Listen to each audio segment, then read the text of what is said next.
भोजपुरी भाषा संस्कृति व साहित्य का धरोहर।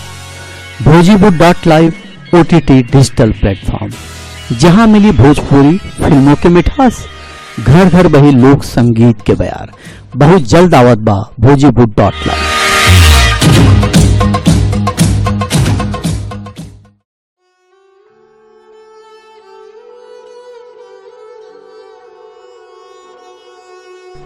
नमस्कार दोस्तों, मैं साहिल श्रीवास्तव, आपका दोस्त, आपका अजीज और आपका मित्र।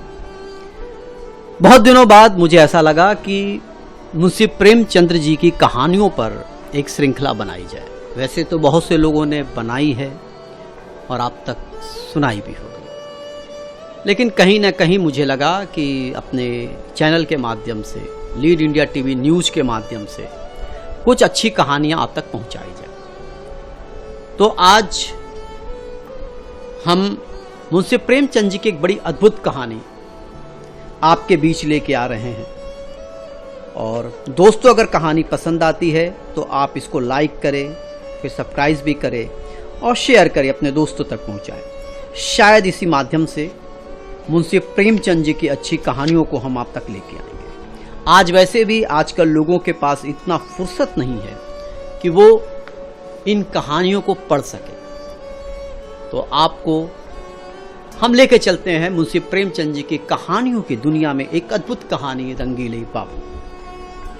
तो कहीं मत जाइएगा, हमारे साथ बने रहिए। लीड इंडिया टीवी न्यूज़ की तरफ से आप सुन रहे हैं रंगीले बाबू, लेखक मुंशी प्रेमचंद।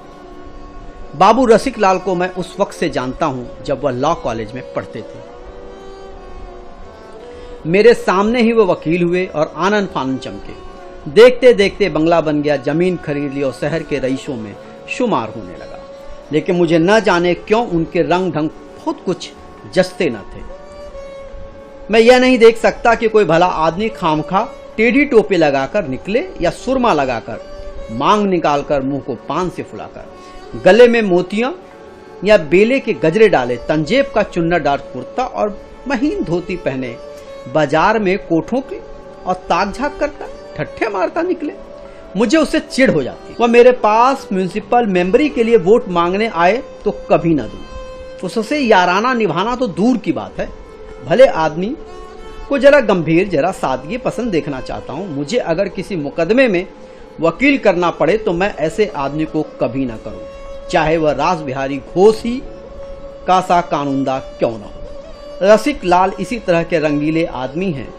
उनके तर्क शक्ति ऊंचे दर्जे की है, मानता हूं। जिरह भी अच्छी करते हैं, यह भी मुझे स्वीकार करता है। लेकिन सीधी टोपी लगाने और सीधी चाल चलने से उनकी वकालत कुछ ठंडी न पड़ जाएगी। मेरा तो ख्याल यह है कि बाकापन छोड़कर भले आदमी बन जाएं तो उनकी प्रैक्टिस दूनी हो सकती है। लेकिन अपने को क्या पड़ी है कि किसी की बातों में दखल दे। जब कभी उनका सामना हो जाता है तो मैं दूसरी ओर ताकने लगता हूं, या किसी गली में रहता हूं। मैं सड़क पर उनसे बात करना मुनासिब नहीं समझता। क्या हुआ, वह नामी वकील हैं और मैं बेचारा स्कूल मास्टर हूं। मुझे उनसे किसी तरह का द्वेष नहीं। उन्होंने मेरा क्या बिगाड़ा है जो मैं उनसे जलूं। मेरी तो वह बड़ी इज्जत और खातिर करते हैं। अपनी लड़की की शादी में उनसे दरिया और दूसरा सामान मांगने गया था। उन्होंने 2 ठेले भर दरिया, कालीने, जाजिमा, चौकियां, मसनंदे भेज दी।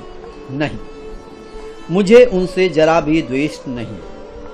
बहुत दिनों के परिचय के नाते मुझे उनसे स्नेह है, लेकिन उनका यह बाकापन मुझे नहीं अच्छा लगता। वह चलते हैं तो ऐसा जान पड़ता है जैसे दुनिया को ललकारते चलते हों। देखूं मेरा कोई क्या कर सकता है, मुझे किसी की परवाह नहीं। एक बार मुझे स्टेशन पर मिल गए, लपक कर मेरे कंधे पर हाथ ही तो रख दिया था। अरे आप तो मास्टर साहब हैं, कभी नजर ही नहीं आते। भी भला साल में एक बार तो दर्शन दे ही दिया कीजिए।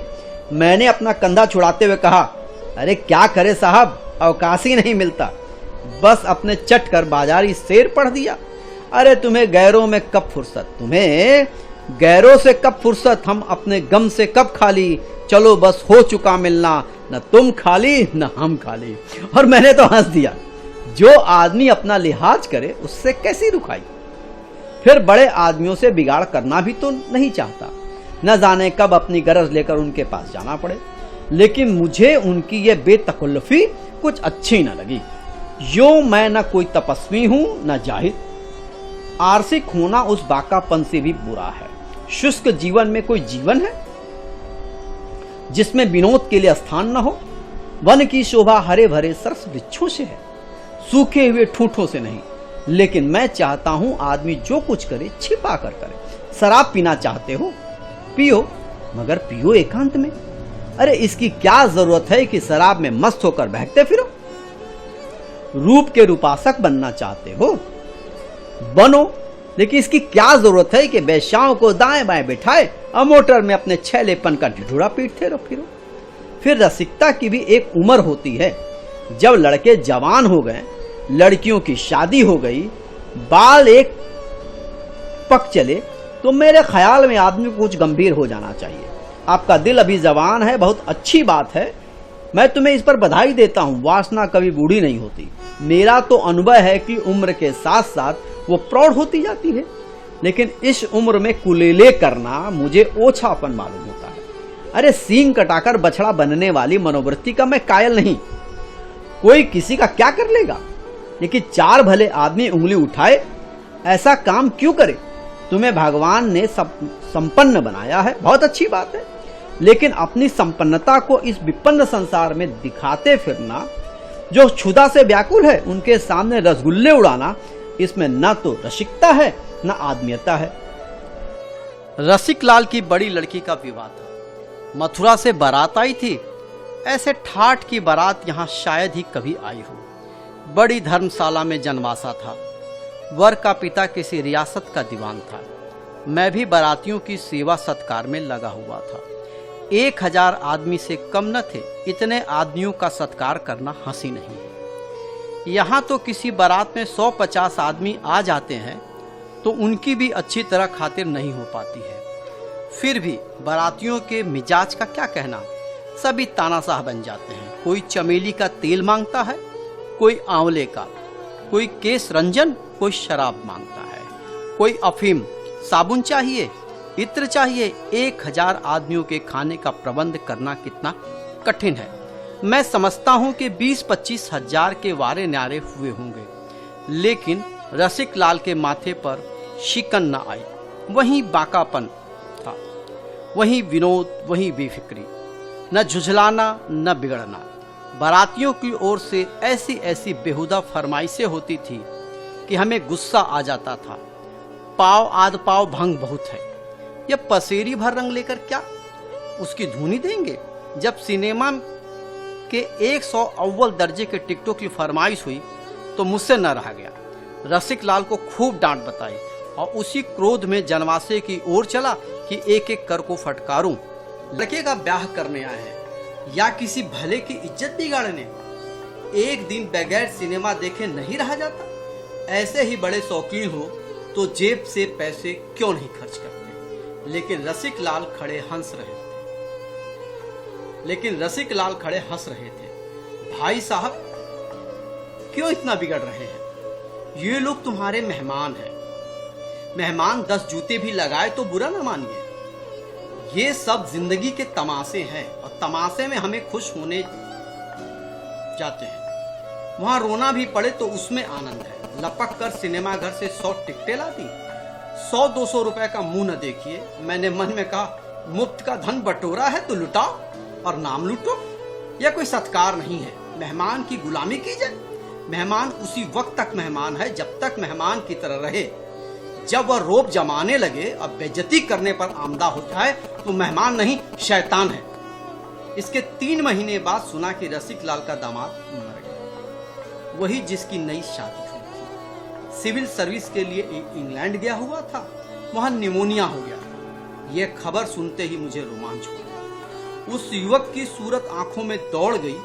कितना सौम्य, कितना भाग्यशाली लड़का था, और मरा जाकर इंग्लैंड में कि घर वाले देख भी ना सके।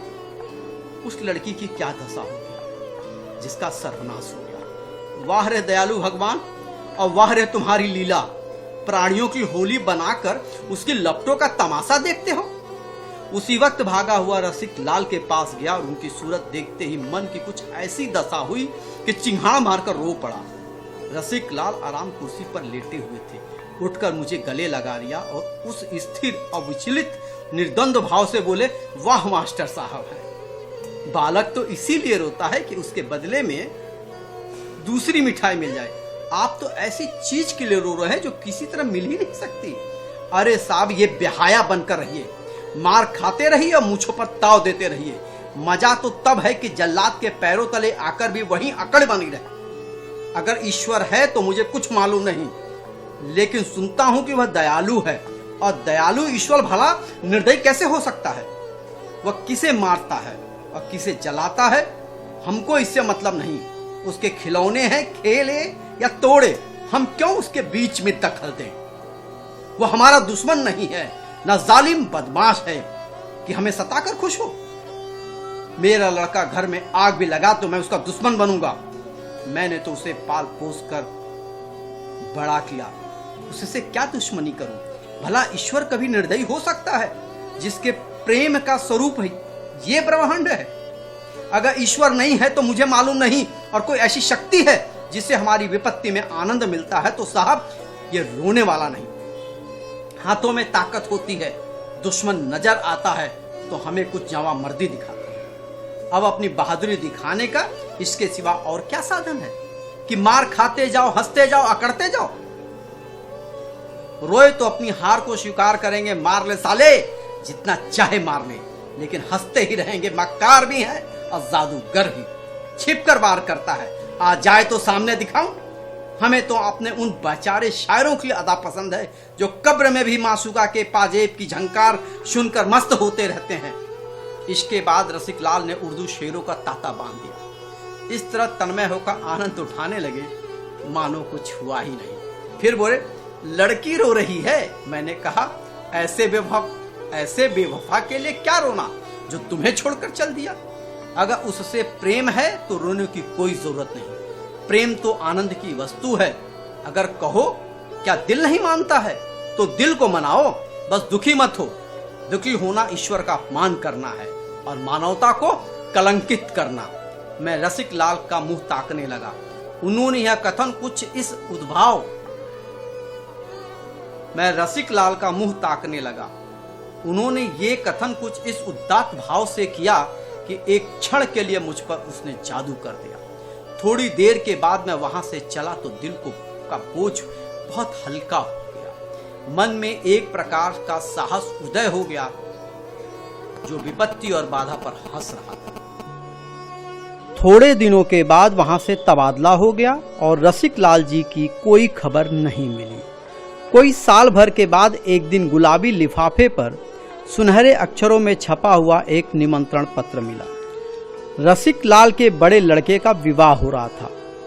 नवेद के नीचे कलम से आग्रह किया गया था कि अवश्य आइए, वरना मुझे आपसे बड़ी शिकायत रहेगी, आधा मजा जाता रहेगा।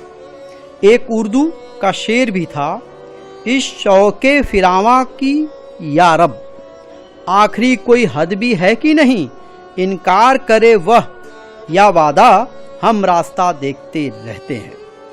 एक सप्ताह का समय था। मैंने नई रेशमी अचकन बनवाई, नए जूते खरीदे और खूब बन ठन कर चला। वधू के लिए एक अच्छी सी काश्मीरी साड़ी ले ली। महीनों के एक जगह रहते रहते और एक ही काम करते करते मन कुछ कुंठित सा हो गया था। 3-4 दिन खूब जलसे रहेंगे, गाने सुनूंगा, दावते उड़ाऊंगा, मन बहाल हो जाएगा। रेलगाड़ी से उतरकर वेटिंग रूम में गया और अपना नया सूट पहना। बहुत दिनों बाद नया सूट पहनने की नौबत आई थी, पर आज भी मुझे नया सूट पहनकर बड़ी खुशी हुई जो लड़कपन में होती थी। मन कितना ही उदास हो, नया सूट पहनकर हरा हो जाता है। मैं तो कहता हूँ बीमारी में बहुत सी दवाएं न खाकर हम नए सूट बनवा लिया करें तो कम से कम उतना फायदा तो जरूरी होगा जितना दवा खाने से होता है। क्या ये कोई बात नहीं है कि जरा देर के लिए आप अपनी आंखों में कुछ ऊंचे हो जाएं? मेरा अनुभव तो यही कहता है कि नया सूट हमारे अंदर एक नया जीवन डाल देता है। जैसे सांप केचुएल बदल और बसंत के वृक्षों में नई कपोले निकल आए। स्टेशन से निकलकर मैंने तांगा लिया और रसिक लाल के द्वार पर पहुंचा। 3 बजे होंगे। लू चल रही थी, मुंह खुला सा जाता था। द्वार पर शहनाइयां बज रही थी, बंदनवारें बधी हुई थी। तांगे से उतरकर अंदर के महल में पहुंचा। बहुत से आदमी आंगन के शहन के बीच में चेहरा बांधे खड़े थे। मैंने समझा कि शायद जोड़े गहने की नुमाइश हो रही होगी। भीड़ चीर कर घुसा। बस कुछ न पूछो क्या देखा, जो ईश्वर साते बैरी को भी न दिखाए। अर्थी थी पक्के काम के 2 साले से ढकी हुई, जिस पर फूल बिखरे हुए थे। मुझे ऐसा मालूम हुआ कि गिर पड़ूंगा। सहसा रसिक लाल पर मेरी निगाहें पड़ गईं। रंगीन कपड़ों का एक गट्ठर लिए अंदर से आए थे न आंखों में आंसू, न मुख पर वेदना, न माथे पर शिकन। वही बाकी टोपी थी, वही रेशमी कुर्ता, वही महीन तजेब की धोती। सब रो रहे थे। कोई आंसुओं के बेग को रोके हुए था, कोई शोक से बेहाल था। ये बाहर के आदमी थे, कोई मित्र था, कोई बंधु और कोई जो मरने वाले का बाप था। वह इन डगमगाने वाली नौकाओं और जहाजों के बीच में स्तंभ की भांति खड़ा था। मैं दौड़कर उनके गले से लिपट कर रोने लगा। वह पानी की बूंद जो पत्ते पर रुकी हुई थी, जरा सी हवा पाकर ठुलक पड़ी। रसिक लाल ने मुझे गले लगाते हुए कहा, आप कब आए? क्या अभी चले आ रहे हैं? वाह, मुझे खबर ही नहीं हुई। शादी के तैयारियों में ऐसा फंसा कि मेहमानों की खातिरदारी भी न कर सका। चलकर कपड़े उतारिए, मुंह हाथ धोइए, अभी बारात में चलना पड़ेगा। पूरी तैयारी के साथ चलेंगे। बैंड, बीन, ताशा, शहनाई, डफली सभी कुछ साथ होंगे। कोतल, घोड़े, हाथी, सवारियां सब कुछ मंगवाई है। आतिशबाजी, फूलों के तख्त खूब धूम से चलेंगे। जेठ लड़के का ब्याह है, खूब दिल खोल कर करेंगे। गंगा के तट पर जनवासा होगा। इन शब्दों में शोक की कितनी भयंकर, कितनी अथाह वेदना थी, यह कोहराम मच गया। रसिक लाल ने लाश के सिर पर बेलों का मोर पहनाकर कहा, क्यों रहते हो भैया? ये कोई नई बात नहीं हुई। रोज ही तो ये तमाशा देखते हैं, कभी अपने घर में, कभी दूसरों के घर में। रोज ही तो रोते हैं, कभी अपने दुख से, कभी पराये दुख से। कौन तुम्हारे रोने की परवाह करता है? कौन तुम्हारे आंसू पोंछता है और कौन तुम्हारी चित्कार को सुनता है? तुम रोए जाओ, वो अपना काम किए जाएगा। फिर रोकर क्यों अपनी दुर्बलता दिखाते हो? उसकी चोटों की छाती पर लौ हंस कर दिखा दो कि तुम ऐसे चाटों की परवाह नहीं करते। उससे कहो मेरे अस्त्रालय में जो सबसे घातक अस्त्र हो वह निकाल लाए। ये क्या सुइयां से चुप होते हो? पर हमारी कोई दलील नहीं सुनता, न सुने। हम भी अपनी अकड़ न छोड़ेंगे। उसी धूमधाम से बारात निकालेंगे, खुशियां मनाएंगे। रसिक लाल रोते तो और लोग भी उन्हें समझाते। इस विद्रोह भरी ललकार ने सबको स्तभित कर दिया। समझाता कौन? हमें वह ललकार विक्षिप्त सी जान पड़ी जो आंसू से कहीं मर्मांतक थी। चिंगारी के स्पर्श से आंवले पड़ जाते हैं। दहकती हुई आग में पांव पड़ जाए तो भुन जाएगा, आंवले न पड़ेंगे। रसिक लाल की वेदना वहीं दहकती हुई आग थी। लाश मोटर पर रखी गई। मोटर गुलाब के फूलों से सजाया गया था। किसी ने पुकारा, राम नाम सत्य है। रसिक लाल ने उसी विनाद भरी आंखों से देखा, तुम भले जाते हो लाला, यह विवाह का उत्सव है, हमारे लिए सत्य जीवन है, इसके सिवा जो कुछ है वो मिथ्या है। बाजे गाजे के साथ बारात चली। इतना बड़ा जुलूस तो मैंने शहर में नहीं देखा। विवाह के जुलूस में 200-400 आदमियों से ज्यादा न होते। इस जुलूस की संख्या लाखों से कम न थी। धन्य हो रसिक लाल, तुम्हारा धन्य है कलेजा। रसिक लाल उसी बाकी अदा से मोटर के पीछे घोड़े पर सवार चले जा रहे थे। जब लाश चिता पर रखी गई तो रसिक लाल ने एक बार जोर से छाती पर हाथ मारा, मानवता के विद्रोही आत्मा को आंदोलित किया पर दूसरे ही क्षण उसके मुख पर वही कठोर मुस्कान चमक पड़ी। मानवता वह थी, ये कौन कहे। उसके 2 दिन बाद मैं नौकरी पर लौट गया। जब छुट्टियां होती तो रसिक लाल से मिलने आता हूँ। उन्होंने इस विद्रोह का एक अंश मुझे भी दे दिया। अब जो कोई उनके आचार व्यवहार पे आक्षेप करता, मैं केवल मुस्कुरा देता। दोस्तों, मुंशी प्रेमचंद्र की बड़ी खूबसूरत कहानी रंगीले बाबू का समापन होता है। मुंशी प्रेमचंद्र जी ने रसिक लाल को के जीवन के उनके अदम्य साहस को जिस तरीके से वर्णन किया है, बहुत अद्भुत है, जो दिल को छू लेता है। बहुत विरले ही इस तरह के रंगीले बाबू जैसे इंसान का इस धरती पर जन्म होता है, जिससे मृत्यु में भी जीवन दिखाई देता है और जीवन में भी मृत्यु। तो दोस्तों, आज लीड इंडिया टीवी न्यूज की तरफ से मैं साहिल श्रीवास्तव आपको मुंशी प्रेमचंद जी की रंगीले बाबू कहानी सुनाई। आपको कैसा लगा, इस कहानी से क्या सीख मिली, वो हमें ज़रूर कमेंट करें, अपनी राय लिखें। और हाँ दोस्तों, मुंशी प्रेमचंद जी की कहानियों पर मुझे अपना स्वर देना बड़ा गौरवान्वित होता है।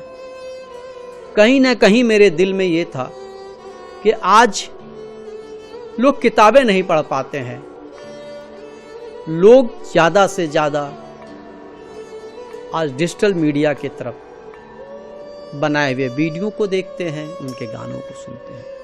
तो कहीं ना कहीं इन कहानियों के माध्यम से मैं मुंशी प्रेमचंद जी को अपनी आवाज़ के द्वारा जिंदा रखना चाहता हूँ। और मैं ये भी चाहता हूँ कि आज की युवा पीढ़ी इन कहानियों को सुने, इनसे सीख ले और जीवन में जीने की एक नई कला का उद्भव का जन्म ले।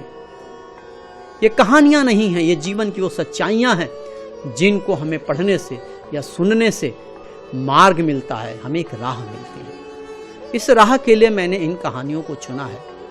ये कहानी आपको कैसी लगी आप ज़रूर बताइएगा, अपने दोस्तों में शेयर कीजिएगा और उन लोगों के बीच ज़रूर शेयर कीजिएगा जो विद्यार्थी हैं, जिनको कहानियों में पढ़ने में रुचि नहीं है। कम से कम शायद मेरी कहानियों को सुनकर उनमें रुचि जाग जाए। यही मेरी कल्पना है, यही मेरी सोच है। इसी के साथ मैं साहिल श्रीवास्तव आप सबसे अलविदा लेता हूं और फिर मैं नेक्स्ट यानी कि दूसरी कहानी पर हम विस्तार से चर्चा करेंगे और उन कहानियों को हम सुनाएंगे। और हम आपको बता देना चाहते हैं कि दूसरी कहानी कैदी, मुंशी प्रेमचंद जी की बड़ी खूबसूरत कहानी कैदी, एक कैदी के जीवन की कहानी को हम सुनाएंगे। तो बहुत जल्द आप इंतजार कीजिए, आपके पास लीड इंडिया टीवी न्यूज लेके आ रहा है मुंशी प्रेमचंद जी की कहानी कैदी। स्वर साहिल श्रीवास्तव। जय हिंद। भोजपुरी भाषा, संस्कृति व साहित्य का धरोहर। भोजीबुड.live OTT डिजिटल प्लेटफॉर्म, जहां मिली भोजपुरी फिल्मों के मिठास, घर घर बही लोक संगीत के बयार। बहुत जल्द आवत बा भोजीबुड.live।